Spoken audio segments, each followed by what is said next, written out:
બોરસદમાં ગત રક્ષાબંધનના દિવસે મહી કેનાલમાંથી મળી આવેલ ગૌવંશના અવશેષોને લઈને સમગ્ર શહેરમાં ચકચાર મચી હતી। ત્યારે પોલીસ ટીમ બનાવી આ કૃત્ય કરનાર કોણ છે અને ક્યાંના છે તે અંગે તપાસનો ધમધમાટ શરૂ કર્યો।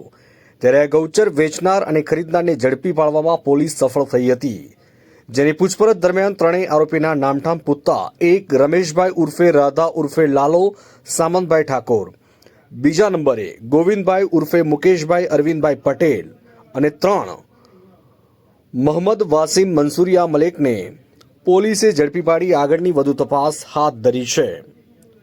રિપોર્ટ ગુલામ મોઇનુદ્દીન પઠાણ, બોરસદ। ગત રક્ષાબંધનના દિવસે બોરસદ ટાઉનમાં જે પાણીની નહેર હતી તેમાં એક ગાયનું માથું કપાયેલું મળી આવેલું। તેના આધારે મેહુલભાઈ પટેલની ફરિયાદ લઈ અને પોલીસે તપાસ શરૂ કરેલી। બીજા દિવસે એ જ વિસ્તારમાંથી એ જ ગાયનો પાછળનો પાર્ટ મળી આવેલો।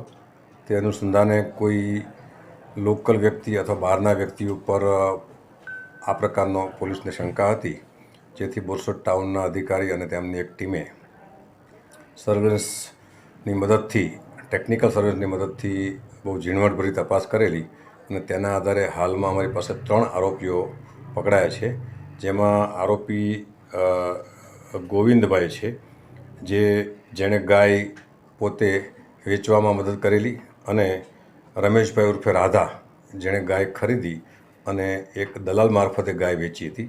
જેમને વેચી છે એ બંને વ્યક્તિઓ અને જેણે જે જગ્યાએ કટ કરી છે અને તેનો ઉપયોગ કર્યો છે તે દિશામાં હજુ તપાસ ચાલુ છે। એ બંને આરોપીઓ હાલમાં નાસી ગયેલા છે।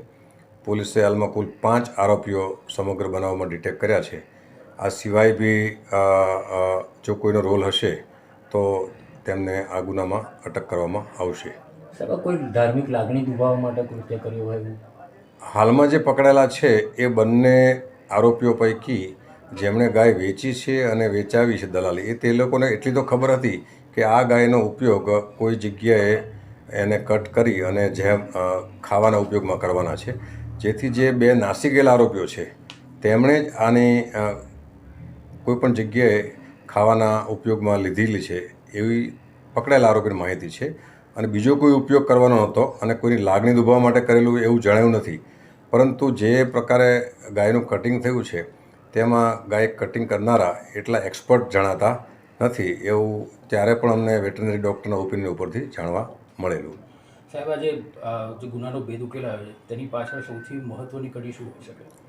સૌથી મહત્ત્વની કડી અમારા જે સિંધવ છે પીઆઈ, એમણે એક ટીમ બનાવી હતી, જે બિલકુલ ગુપ્ત રીતે અમુક મોબાઈલ નંબરના જે ટેકનિકલ સર્વેલન્સ આવતું હોય છે એની મદદથી અમે લોકોએ ટ્રેસ કર્યા હતા, અને ટ્રેસ કરતાં અમને આખી લિંક મળી। એમાંથી એક અમને સારી ઇન્ફોર્મેશન મળી કે જે કડીના આધારે અમે મોબાઈલના જે સેલ ડમ્પ લીધા હતા એની આધારે અમુક નંબર મળ્યા, અને એમાંથી એમણે બહુ કુનેહપૂર્વક આખો ભેદ ઉકેલાયો છે, અને બહુ એપ્રિશિએબલ કામગીરી અમારી પોલીસે કરી છે।